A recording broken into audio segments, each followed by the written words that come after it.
الحمد للہ رب العالمین والصلاة والسلام علی سید الانبیاء والمرسلین اما بعد قال اللہ تبارک و تعالی اعوذ باللہ من الشیطان الرجیم بسم اللہ الرحمن الرحیم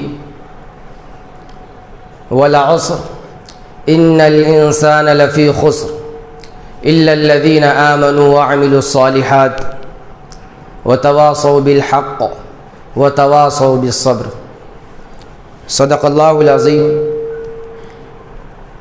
قابل احترام محتمیم مدرسہ، مہمانان خصوصی اور عزیز طلبہ، جیسا کہ ہم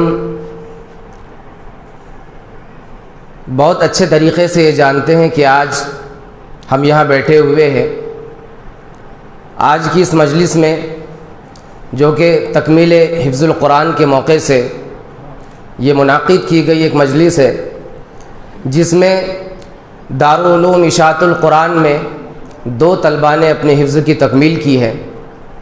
اس بنیاد پر آج کی یہ مجلس کا انعقاد عمل میں لایا گیا۔ اس سے پہلے بھی دارالعلوم اشاعت القرآن میں 2 اس طریقے کی تکمیل حفظ القرآن کی مجلسیں ہوئی ہے، جس میں طلباء نے اپنا حفظ مکمل کیا اور آخری سبق سنایا۔ آج بھی الحمدللہ طلباء اپنا آخری سبق سنائیں گے۔ اس سے پہلے میں اس مجلس کے آغاز کے لیے تلاوت قرآن پاک کی تلاوت قرآن اور اس کی ترجمانی کے لیے میں آواز دیتا ہوں۔ سارم الدین ابن ناظم الدین یہ کالی کے رہنے والے ہیں، کالی دولت خواہ، اور حفظ دوم میں یہ تعلیم حاصل کر رہے ہیں، اور اس کی ترجمانی پیش کرنے کے لیے شیخ معیز ابن شیخ منظور صاحب یہ شہر پوسد کے رہنے والے ہیں اور حفظ دوم میں تعلیم حاصل کر رہے ہیں، وہ آئے اور تلاوت مع ترجمانی پیش کریں۔ اعوذ باللہ من الشیطان الرجیم، میں پناہ چاہتا ہوں اللہ کی شیطان مردود کی شر سے۔ بسم اللہ الرحمن الرحیم، شروع کرتا ہوں اللہ کے نام سے جو بڑا مہربان اور نہایت رحم فرمانے والا ہے۔ الرحمن علم القرآن خلق الانسان علمه البيان الشمس والقمر بحسبان والنجم والشجر يسجدان۔ رحمان نے اس قرآن کی تعلیم دی ہے، اسی نے انسان کو پیدا کیا اور بولنا سکھایا۔ سورج اور چاند ایک حساب کے پابند ہے اور تارے اور درخت سب سجدہ ریز ہیں۔ والسماء رفعها ووضع الميزان، اس کا تقاضا یہ ہے کہ تم میزان میں خلل نہ ڈالو۔ ألا تطغوا في الميزان وأقيموا الوزن بالقسط ولا تخسروا الميزان،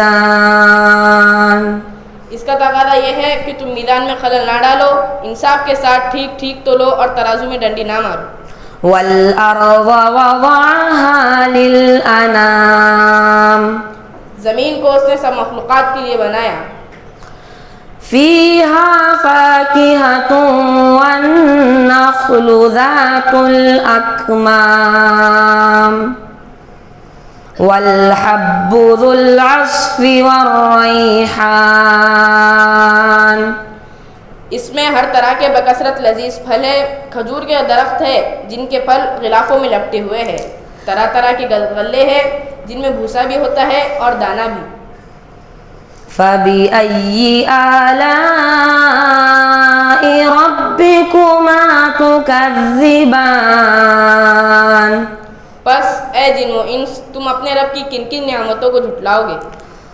خلق الإنسان من صلصال كالفخار وخلق الجان من مارج من نار. انسان کو اس نے ٹھیکری جیسے سوکھے سڑے ہوئے گارے سے بنایا اور جن کو آگ کی لپٹ سے پیدا کیا. فَبِأَيِّ آلَاءِ رَبِّكُمَا تُكَذِّبَانِ. بس اے جن و انس تم اپنے رب کے کن کن عجائب قدرت کو جھٹلاؤ گے. رب المشرقین ورب المغربین. دونوں مشرق اور دونوں مغرب سب کا مالک و پروردگار وہی ہے. فَبِأَيِّ آلَاءِ رَبِّكُمَا تُكَذِّبَانِ. بس اے جن و انس تم اپنے رب کی کن کن قدرتوں کو جھٹلاؤ گے.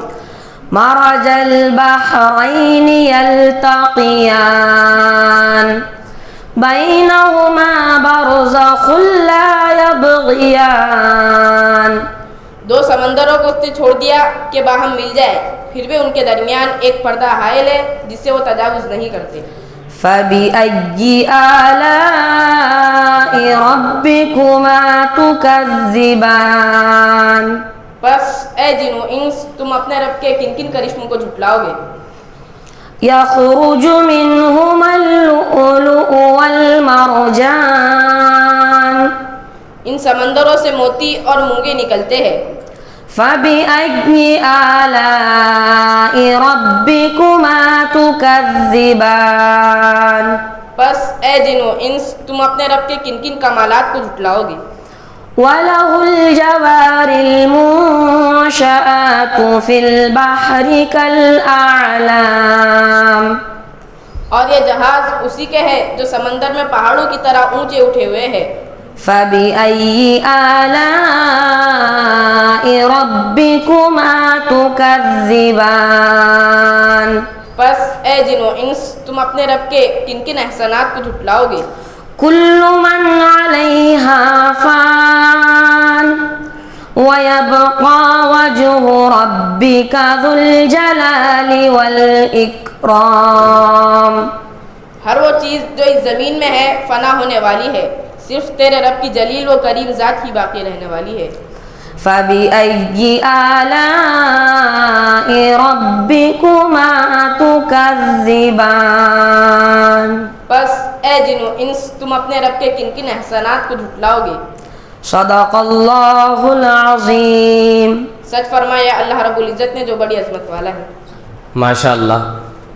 ابھی آپ سورہ رحمان کا پہلا رکوع مع ترجمانی سماعت فرما رہے تھے. جیسا کہ ہم سب جانتے ہیں اور جہاں تک دارالعلوم اشاعۃ القرآن کا تعارف ہے وہ بہت اچھے سے جانتے ہیں کہ دارالعلوم اشاعۃ القرآن میں جہاں دینیات کے شعبے چلتے ہیں، حفظ القرآن اور عالمیت کے شعبے جات چلتے ہیں، اسی کے ساتھ ساتھ دارالعلوم اشاعۃ القرآن میں طلباء کے لیے ہر جمعرات کو ہفتہ واری ایک اجتماع رکھا جاتا ہے جس میں طلباء کے اندر تقریری اور درسی صلاحیت کو پروان چڑھانے کے لیے معلمین اپنی پوری کوششیں کرتے ہیں اور محتمم ادارہ مفتی کلیم رحمانی صاحب بھی بہت پابندی سے اپنا وقت دیتے ہیں. الحمدللہ. اب اس تلاوت کے بعد میں بطور نمونہ ایک تقریر آپ کے سامنے پیش کرنے کے لیے حفظ دوم کے طالب علم زین العابدین ابن شیخ عبداللہ صاحب، یہ پیپل گاؤں راجہ تعلقہ خامگاؤں ضلع بلڈانہ کے رہنے والے ہیں. ان کے تقریر کا عنوان ہے ہندوستان کے مسلمانوں کا مستقبل کے لیے ہندوستان کے مسلمانوں کا مستقبل کیسے روشن ہوگا. اس عنوان پر وہ آئے اور تقریر پیش کریں. الحمد للہ رب العالمین والصلاة والسلام على سید الانبیاء والمرسلین محمد وآلہ واصحابہ اجمعین الى یوم الدین. اعوذ باللہ من الشیطان الرجیم. بسم اللہ الرحمن الرحیم. ولا تهنوا ولا تحزنوا وانتم الاعلون ان کنتم مؤمنین. صدق اللہ العظیم. محترم صدر جلسہ، مہمانان خصوصی، اساتذہ اکرام اور حاضرین جلسہ، آج کے اس باوقار اجلاس میں مجھے جس موضوع پر لب کشائی کی سعادت ملی ہے وہ سرزمین ہندوستان کی آواز ہے۔ نوجوانان اسلام، یہ تو ایک وقت کا سوال ہے، لیکن میرا بھی تم سے ایک سوال ہے کہ آخر یہ انقلاب کیوں آیا؟ ہندوستان کی دھرتی نے اس سوال کی جرأت کیسے کی؟ اسے بولنے کا موقع کیوں ملا؟ ہندوستان کی گلیوں میں یہ آواز کیوں گونجی کہ ہندوستان کی سرزمین نے شاہان مغلیہ خلجی و غوری کی 800 سالہ حکمرانی کو بھلا دیا؟ کیا اس بزم جنت نشان کو وہ دن یاد نہیں ہے جب وہ انگریزی سامراج کے چنگل میں سسک رہی تھی، غلامی کا طوق اور ذلت کی زنجیر میں جکڑی ہوئی تھی؟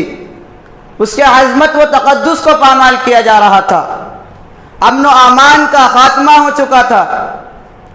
اے سرزمین ہند، بتاؤ تمہیں کس نے آزاد کر لیا؟ علم حریت کس نے بلند کی؟ تحریک آزادی بانی شیخ الہند کون ہے؟ مجاہد آزادی مولانا ابو کلام آزاد کون ہے؟ قائد آزادی مولانا ابو کلام آزاد کون ہے؟ مولانا محمد علی جوہر، مولانا شوکت علی گوہر کون ہے؟ مولانا حفظ الرحمن سیوہاروی، عطا اللہ شاہ بخاری کون ہے؟ یہ سب کے سب کون ہیں؟ ہماری ہی اسلاف و اکابر تو ہے، ہماری ہی آبا و اجداد تو ہے، جنہوں نے ہندوستان کے ماضی و حال اور مستقبل کو سنوارا ہے۔ مگر پھر بھی ہم سے یہ سوال کیا جاتا ہے کہ ہندوستان میں تمہارا مستقبل کیسے روشن ہوگا؟ دور حاضر کے نوجوانوں، سرزمین ہند کی پکار کو سنو۔ مجھے یاد ہے کہ تمہارے ہی اسلاف و اکابر نے ہمیں عزت و حرمت کا تاج پہنایا ہے، میرے گردن سے طوق غلامی کو اتارا ہے۔ تمہاری ہی آبا و اجداد نے ہمیں جنت نشان بنایا ہے، لال قلعے کی عظمت دی ہے، قطب مینار کی بلندی عطا کی۔ تمہارے ہی شہنشاہوں نے ہمارے سینہ غیتی کو تاج محل کے حسن و جمال سے سنوارا ہے، مگر تھے تو وہ آبا ہی تمہارے، تم کیا ہو؟ ہاتھ پہ ہاتھ دھرے منتظر فردا ہو۔ ارے مسلمانوں، تم ٹیپو سلطان کی اولاد ہو، مگر تم میں جرأت و بصالت نہیں۔ تم شاہ اسماعیل کے لاڈلے ہو، مگر تم میں وہ جذبہ اطاعت اور رسول صلی اللہ علیہ وسلم سے عشق و محبت نہیں۔ تم شیخ الہند کے فرزند ہو، مگر تم میں وہ خلوص للہیت کی فراوانی نہیں۔ تم شیخ الاسلام کے سپوت ہو، مگر تم میں وہ خوف خدا اور دنیا سے بیزاری نہیں۔ تم علامہ اقبال کے شیدائی ہو، مگر تم میں فکر و پرواز نہیں۔ تم ابو کلام آزاد کے نو نہال ہو، مگر تم میں عمارت کی قابلیت نہیں۔ تم عطا اللہ شاہ بخاری کے جانشین ہو، مگر تمہاری زبان میں وہ طلاقت نہیں۔ تو پھر تمہارا مستقبل کیسے روشن ہو سکتا ہے؟ عزت و سربلندی تمہیں کیسے مل سکتی ہے؟ حکومت کا تخت و تاج تمہارے قدموں میں کیسے آ سکتا ہے؟ ارے مسلمانوں، تم نے اپنے ماضی کو بھلا دیا۔ تم نے آقا دو جہاں سید القونین صلی اللہ علیہ وسلم کے اسوہ حسنہ کو بالائے طاق رکھ دیا۔ تم نے فاروق اعظم اور خالد بن ولید کے طریقہ کار کو چھوڑ دیا۔ تم نے صلاح الدین ایوبی اور ٹیپو سلطان کی تاریخ کو بھلا دیا۔ تم نے مولانا حسین احمد مدنی اور عبید اللہ سندھی کے للکار کو پس پشت ڈال دیا۔ تم نے کبھی اسیران مالٹا کی فریاد پر غور نہیں کیا، تو پھر تمہارا مستقبل کیسے روشن ہو سکتا ہے؟ تمہارا مستقبل کیسے روشن ہو سکتا ہے؟ برادران اسلام، آپ اسلامی تاریخ کا مطالعہ کیجئے، اس کے اوراق کو کھنگال کر دیکھیے تو معلوم ہوگا کہ وہ کون سی طاقت تھی جس نے صحرائے عرب میں ہلچل مچا دی تھی۔ وہ کون سا دستور تھا جس نے عرب کے بددعوں کو صحابہ اکرام کا لقب دیا تھا؟ وہ کون سی طاقت تھی جس نے مٹھی بھر مسلمانوں کو ہزاروں پر اور ہزاروں کو لاکھوں پر فتح و نصرت عطا کیا؟ جن کی تکبیر سے دشت و جبل بھی گونج اٹھے تھے